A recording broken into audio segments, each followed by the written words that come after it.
Pasal no. Okay, so Samet traveled a distance of 17 km. He cycled part of the journey at 16 km per hour and runs the remaining journey at 6 km per hour. His total time taken is 2 hours. Find his cycling distance. Okay, so this is the hint. Find his cycling distance. So you let the cycling distance be x.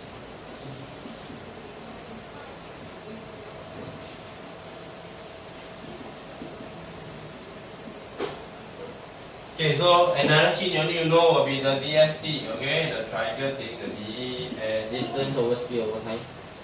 okay, so distance over speed is equal to time.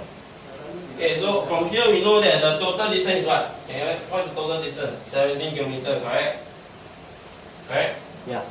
Okay, so our journey is at 16 km per hour, but let the journey be x because that is the cycling journey. Okay, so I know that 7x over 16 plus 70 minus x over 6 will give me 2 hours. Okay, let me explain to you. X is my cycling distance divided by the speed you take to cycle is the time. Okay, so this is the time for cycling. Remaining journey will be 70 minus x. Why 70 minus x? If the total distance is 17, I cycle x distance. Cycle. So I'm left with what? 17 minus x. Understand? I cycle x already. The rest I walk. So it should be what? 17 minus. What's the 17 minus x again?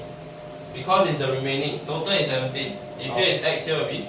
Oh, 17 minus x. Understand? Understand that? Okay? And then it divided by the speed, which is the 6 km per hour. Right? So the add together, it will be the. This is time for walking. This is walk. No, run. Time for running. Okay? So this is what? Total time taken.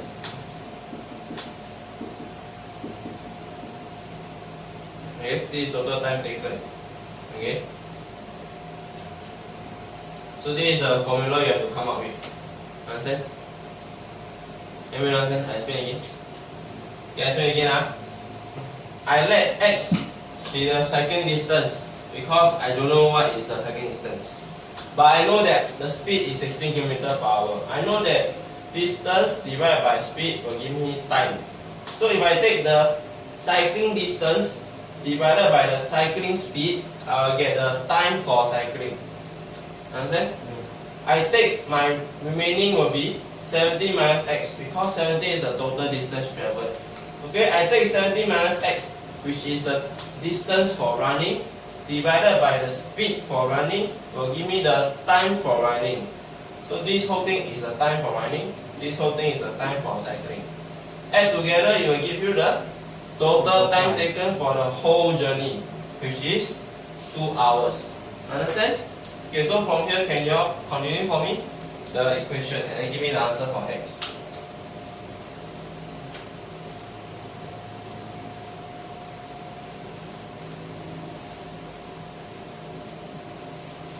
Okay, so